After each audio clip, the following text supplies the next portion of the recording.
For 1,000 years, kings and queens of Europe had absolute power. But absolute power corrupts absolutely. Greed, revenge, sex, madness, witchcraft, murder.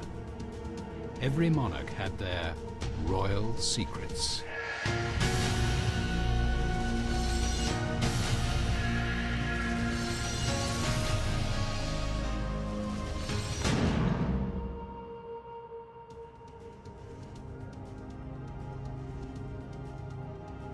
Kings have always tried to hold on to their power. Survival meant eliminating enemies. Executioners and assassins did the dirty work. As children, 3 kings watched in horror as family members were slaughtered. Macbeth, King of Scotland; Eric XIV, King of Sweden; Ivan, Tsar of Russia. Unlike most royals, they were driven to kill with their own hands.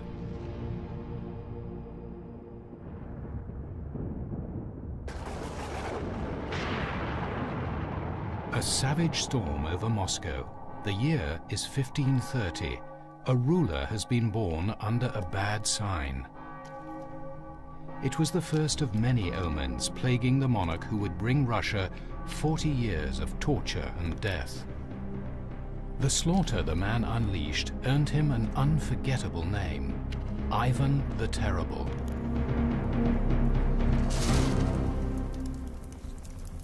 And it all started in his unusual childhood. Ivan's father, Tsar Vasily, died when Ivan was 3. Somebody poisoned Ivan's mother shortly thereafter. For 10 years he was a royal orphan, imprisoned and abused by his guardians. Young Ivan constantly faced death from nobles battling for his crown. But the stubborn prince was a survivor. By age 13, Ivan had enough support to be crowned Tsar of all the Russias. Now he had the power to take revenge. Tsar Ivan immediately ordered a rival prince thrown to a pack of wild animals. They tore the man apart. This first taste of blood was just the beginning. Always on guard to protect his throne, suspicion became his way of life. To extract confessions from suspected plotters, Ivan turned to torture. Ivan whipped men until their skin hung in bloody strips.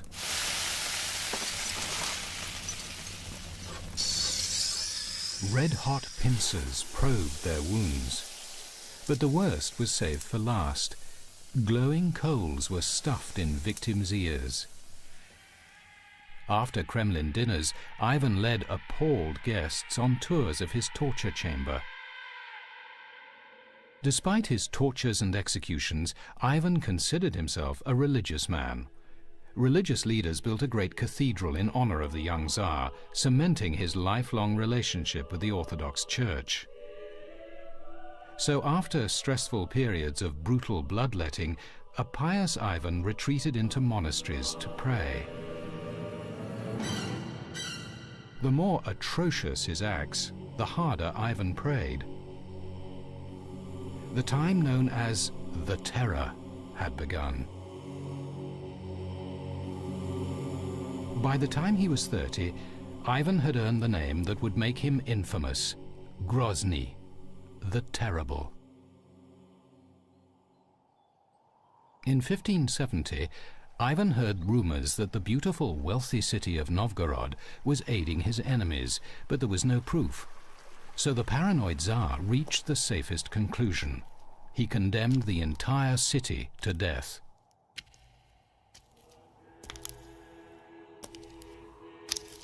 Ivan traveled to Novgorod to personally end the rumored treachery. His first stop was the cathedral, where the local archbishop had hidden the city's treasures behind church walls.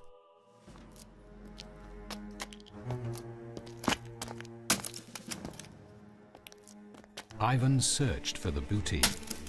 With his favorite iron rod, the Tsar probed stonework to find hollow hiding places. Ivan found the treasure and removed 300 wagon loads of gold and jewels. The religious Ivan stopped short of killing the archbishop. Instead, he humiliated him and drove him out of town. The archbishop was lucky. Others were not. When the church bell ringer rang his bell too loudly, Ivan had the man's tongue cut out.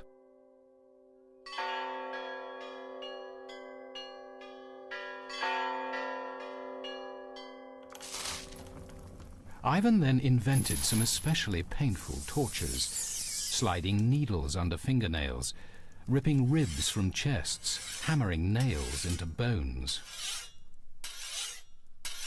The carnage escalated. Ivan's men tied children to their mothers and threw them into the freezing Volkhov River. The few who broke free were stabbed to death with boat hooks. Ivan personally supervised the execution of nobles. They were boiled alive and then cut into pieces. It took 5 weeks to exterminate the citizens of Novgorod. It was said that the river was dammed with corpses for 6 months. Legend has it that during the massacre, a pigeon landed on the cathedral. Horrified by the gruesome spectacle, the bird turned to stone. If the pigeon ever flies away, Novgorod will be destroyed. When the bloodbath ended, the pious Ivan turned back to God for comfort. He sent the list of his victims to every cathedral in Russia, along with a bag of gold. Ivan hoped for absolution, even though his list bore the names of 2,700 men, women, and children.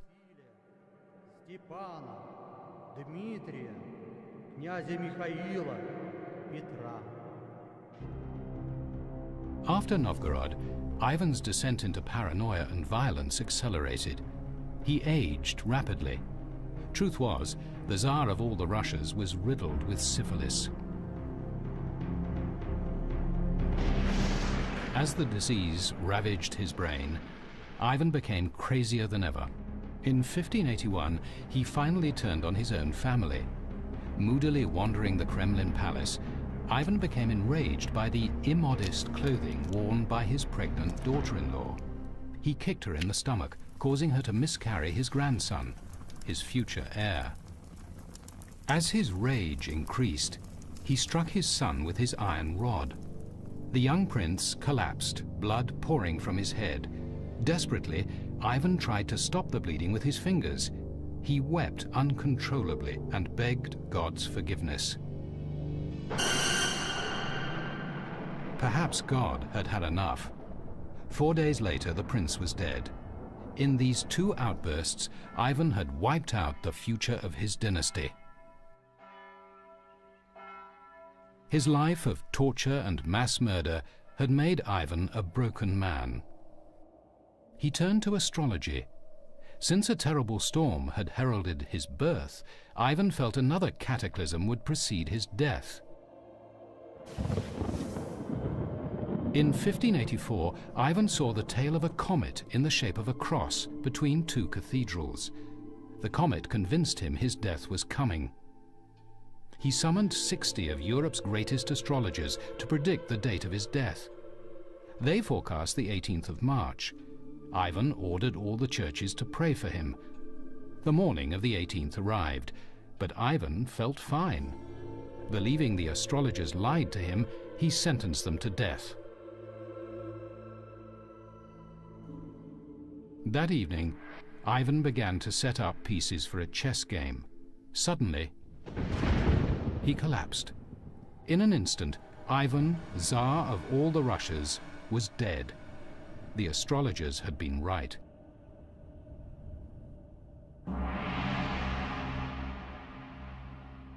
A monument to 1,000 years of Russian history stands in the city of Novgorod. It honors every Tsar of Russia except one: Ivan the Terrible, the maniac who killed more than 50,000 of his own countrymen. During bitter winters, the Volkhov River freezes over, but one stretch remains unfrozen. the exact spot where 2,700 people were murdered by Ivan the Terrible.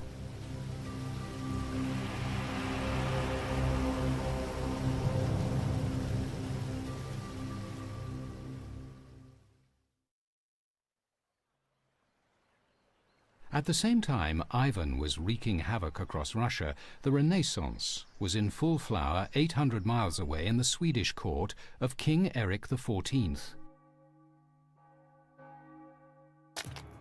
But beneath the placid exterior, a malignancy festered. The royal family was plagued with mental disorders. Erik grew up in a palace atmosphere of suspicion and distrust. His father, King Gustav, supposedly had killed Erik's mother with a hammer. Erik also faced a tense rivalry with younger brother John. Resentful he'd never be king, John lurked, a shadow over Erik's life. But John would never be king while Erik was alive.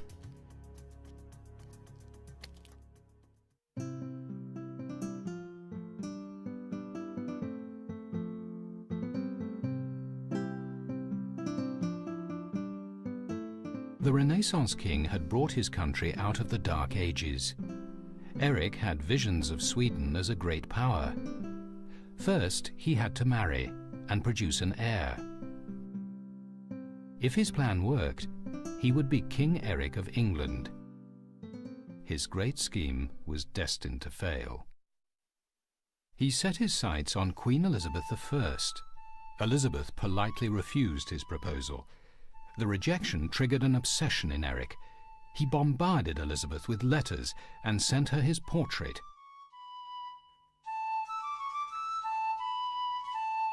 Erik's fixation growing, he set sail to claim her by force. Fortunately for Elizabeth, storms and seasickness turned Erik back. Erik's obsession only got worse. He proposed to many princesses. They all said no. Paranoid, he imagined a plot to destroy his dynasty. Brother John reinforced his delusion by successfully marrying a Polish princess. Erik retaliated by throwing John into prison. Simple household objects took on sinister implications. When two servants carelessly left a jug, halter and cloak in the royal toilet, Erik condemned them to death for annoying him. When a staff member accidentally broke the royal scepter, Erik charged him with treason, a capital crime.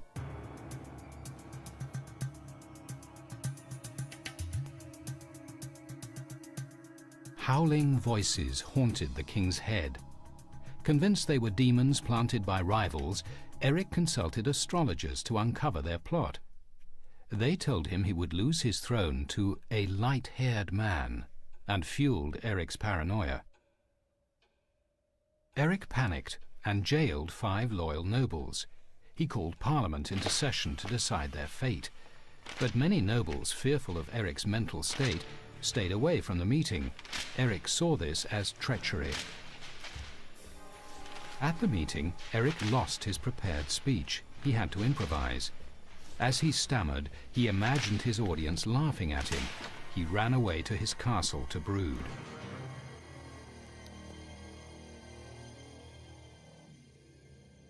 Several days later, the erratic Erik calmly emerged. He asked his prisoners for forgiveness.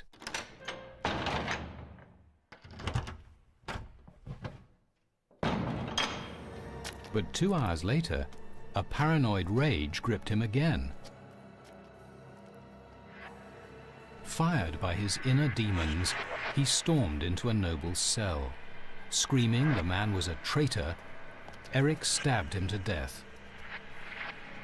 Raving, the king ordered guards to kill the other prisoners. 4 more nobles were butchered.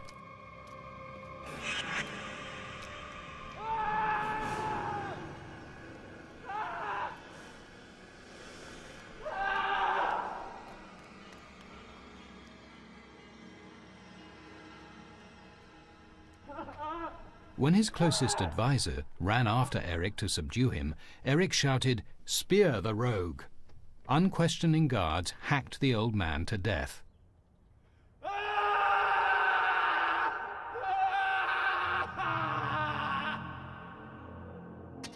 Leaving his palace, Eric wandered the woods alone for days. Gradually, he recovered his composure. Guilt over his murders compelled Eric to offer gold to the victims' families. They refused to take it. The king now issued a proclamation, thanking God for his deliverance from the devil, and commanded his subjects to pray for him. He even let his brother John out of prison. But Eric's subjects now knew their king was not fit to rule. John deposed and imprisoned Eric, achieving his lifelong ambition. Eric's paranoid fears and the astrologer's prophecy had come true. His young, light-haired brother was now king. Eric languished in jail for 9 years.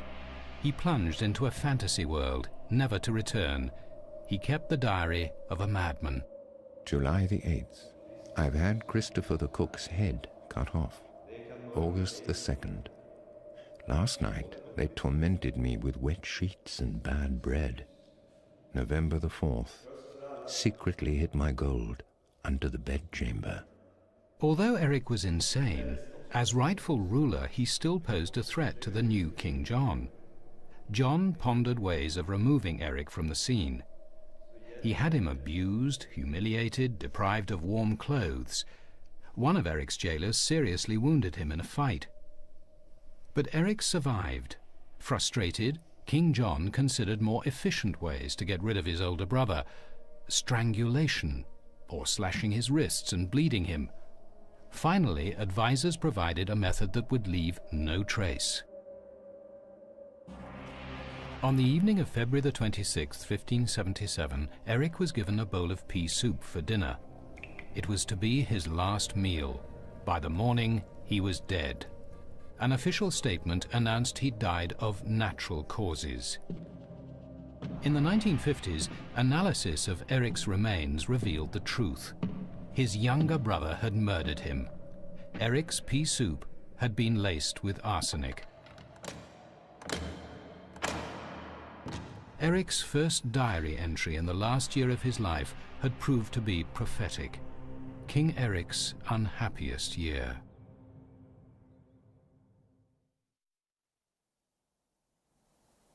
Unlike the sophistication of Renaissance Sweden, life in 11th century Scotland was short, nasty and brutish. These were the Dark Ages. Savagery ruled a bleak, chaotic land. Clan fought clan and kings ruled by the sword.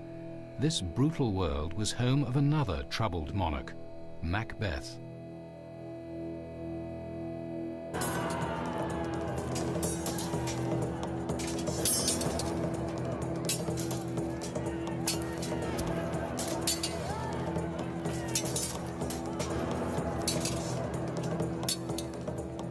Member of a powerful clan, rival for the Scottish throne, Macbeth was shadowed by murder. His grandfather died in battle. His father was killed. Macbeth's wife saw her grandfather captured, blinded, and executed. Her brother was burnt alive. Macbeth's family had been a constant target.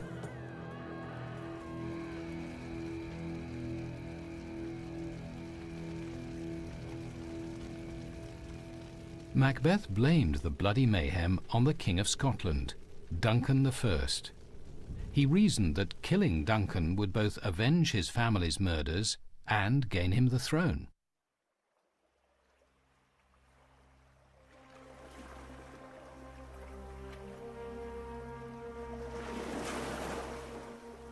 "500 years later, Shakespeare wrote his great play about Macbeth.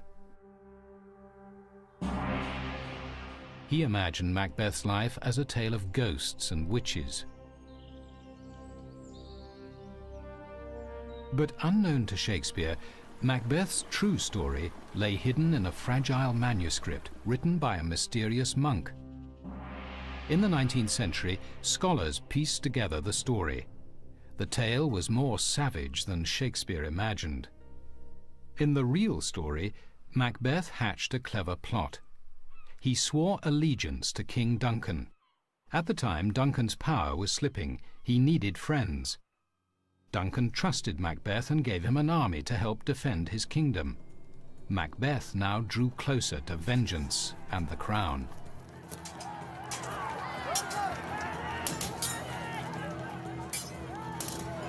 Macbeth's moment arrived on August the 14th, 1040. Surprising King Duncan, Macbeth turned on him in a bloody ambush. In the heat of the attack, Macbeth pitilessly cut Duncan down. The mortally wounded king lay on the battlefield, left to die.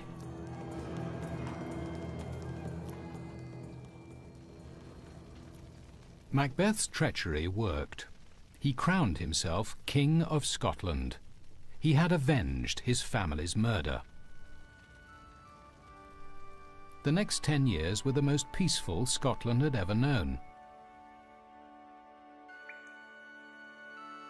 But a guilty conscience and fear of retaliation haunted Macbeth. Murdering a king was a mortal sin. His killer instinct faltered. Being king wasn't enough to quiet Macbeth's unease.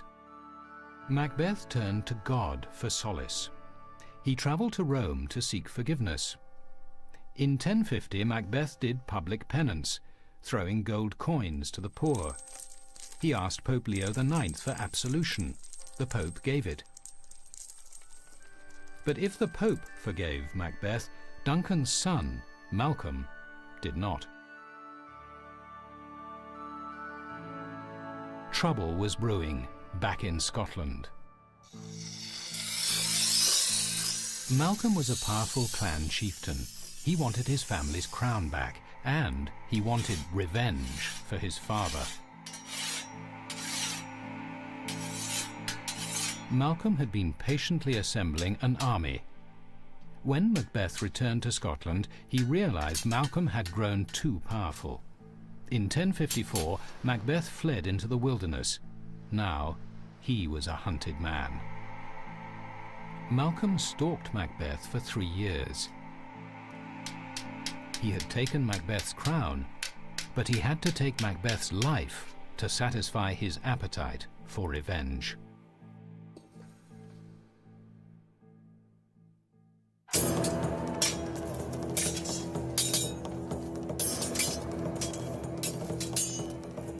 Finally, at the village of Lumfannon, deep in the Highlands, Malcolm caught up with his quarry. Now it was Macbeth's turn to fall to the blade of a man who would be king.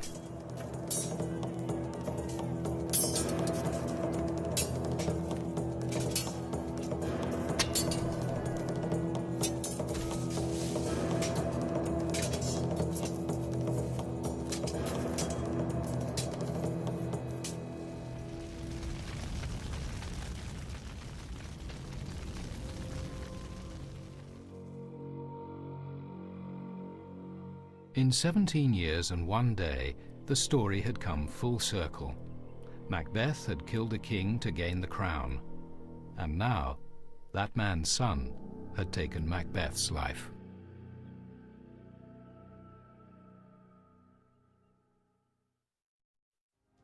Macbeth, King of Scotland, Eric XIV, King of Sweden, Ivan the Terrible, Tsar of all the Russias, 3 murdering royals who took life with their own hands. The divine right of kings had given them power over their own subjects, but even they had gone too far. The price of murder turned out to be their own misery and death. Those who live by the sword must die by the sword, even kings.